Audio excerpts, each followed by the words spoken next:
Phew, what a Christmas we had this year. Wally sunk 12 quarts of beer.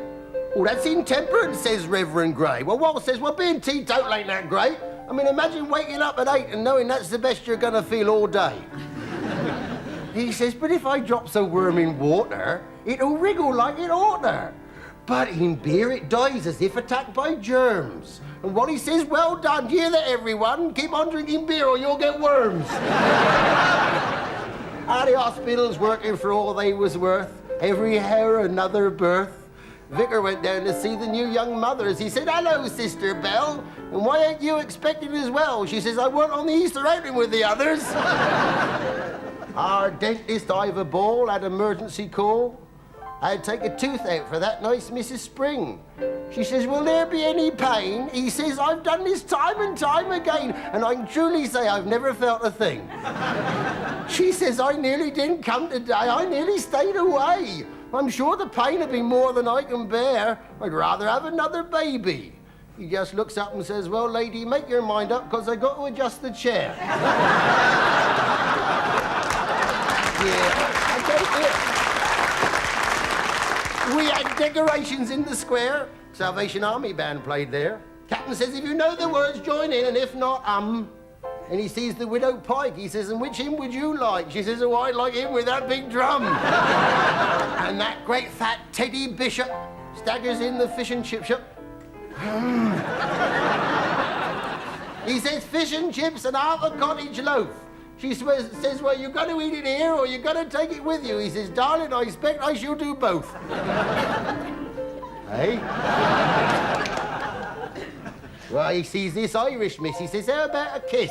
She says, what for? He says, well, I think it's a shame I've never kissed the Blarney Stone. But I bet your lips have kissed it. So if I kissed your lips, that'd be the same. Well, her face, it was a joy. She just stood there looking coy. And Ted, of course, he's proud of the way he's chatting it. She said, I'm sorry to have to tell you, I've never kissed the Blarney Stone.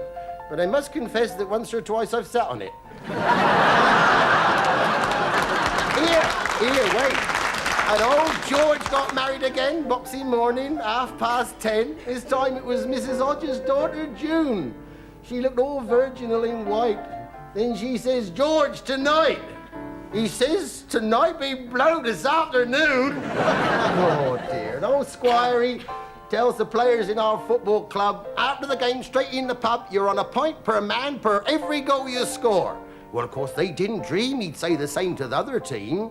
We won by 90 goals to 84. At the match, bottle flew past, he said. It's all right, I'm a fatalist, he said. If your name's on it, then it'll knock your brains out, if you got any. Bloke behind us started to shout. He says, let me out. And I says, what for? He says, because my name's Watley. Oh, well, Christmas Eve. Old Harry Dawes dresses up as Santa Claus. And he has a few and needs a map to find his way with. He goes down next door's chimbley instead. Ends up by Mrs. Toomer's bed. Then he says, I got something lovely here for you to play with. Wow!